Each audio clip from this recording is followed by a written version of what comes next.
Rust, c'est le jeu qui te fait perdre foi en l'humanité. Ou pas, Rust, c'est une expérience, une plongée brutale dans un monde où seule la loi du plus fort règne. Imagine, tu te réveilles à poil avec juste une pierre et une torche. Autour de toi, des joueurs qui n'ont qu'une idée en tête, te dépouiller, t'humilier et surtout t'empêcher de dormir tranquille. Mais Rust, c'est pas juste du chaos, c'est aussi une profondeur incroyable. Un savant mélange entre survie, construction et trahison digne des meilleurs thrillers. On y retrouve l'essence même du jeu multijoueur, la liberté totale. Tu veux être un seigneur de guerre, un bâtisseur pacifiste ou un rider sans pitié, tout est possible du moment que tu survives assez longtemps pour l'être. Et c'est bien là tout le sel de Rust, il ne te pardonne rien. Chaque erreur, chaque moment d'inattention peut signifier la fin de ton aventure.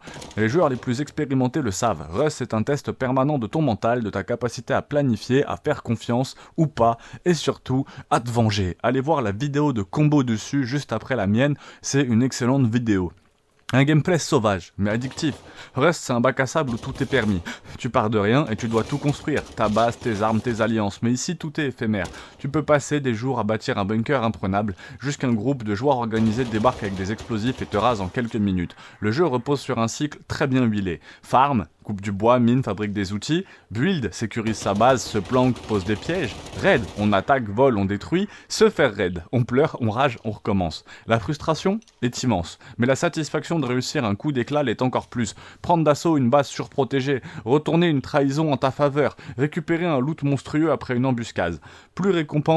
Rust récompense les plus malins et punit les plus naïfs. L'histoire se raconte dans le sang. Rust n'a pas de scénario, pas de quête, pas de PNJ bienveillant pour te guider. C'est justement ça qui fait sa force. Chaque partie est une histoire en soi. Tu te souviens de cette fois où t'as croisé un type sympa avec qui t'as partagé ton butin? Il t'a poignardé dans le dos au moment opportun. Cette nuit où tu t'es planqué dans un buisson pendant 3 heures en attendant que des ennemis s'entretuent pour ramasser le loot. Chaque session de jeu forge des souvenirs vraiment uniques, des anecdotes épiques et tu pourras raconter pendant des années. Rust, c'est une machine à produire des moments inoubliables et des crises de nerfs. Comment se compare-t-il aux autres jeux de survie? Rust, c'est pas le seul dans son genre, mais c'est sans doute le plus impitoyable. Face à un jeu comme Ark, Survival et Evolved, il se distingue par l'absence de créatures à dompter, mettant l'humain au cœur du jeu. Comparé à DayZ, il offre un gameplay plus dynamique et plus axé sur la construction. Contrairement à Minecraft, il ne laisse aucune place à l'innocence. Ici, chaque rencontre est potentiellement une menace. Rust, c'est l'école de la survie, brutale, sans pitié, sans filtre. En conclusion, c'est un jeu à essayer.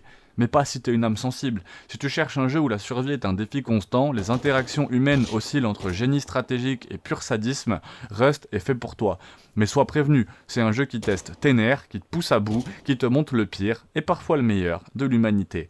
Alors, est-ce que t'es prêt à plonger dans l'enfer de Rust? Est-ce que tu as déjà joué à Rust? Quel est ton plus grand moment de trahison? Et on parle pas de la vidéo de combo. Like, partage, abonne-toi pour plus de contenu, survie, rage immense. Abonne-toi, pouce bleu, et n'hésite pas à mettre le prochain jeu que tu veux voir en test en commentaire.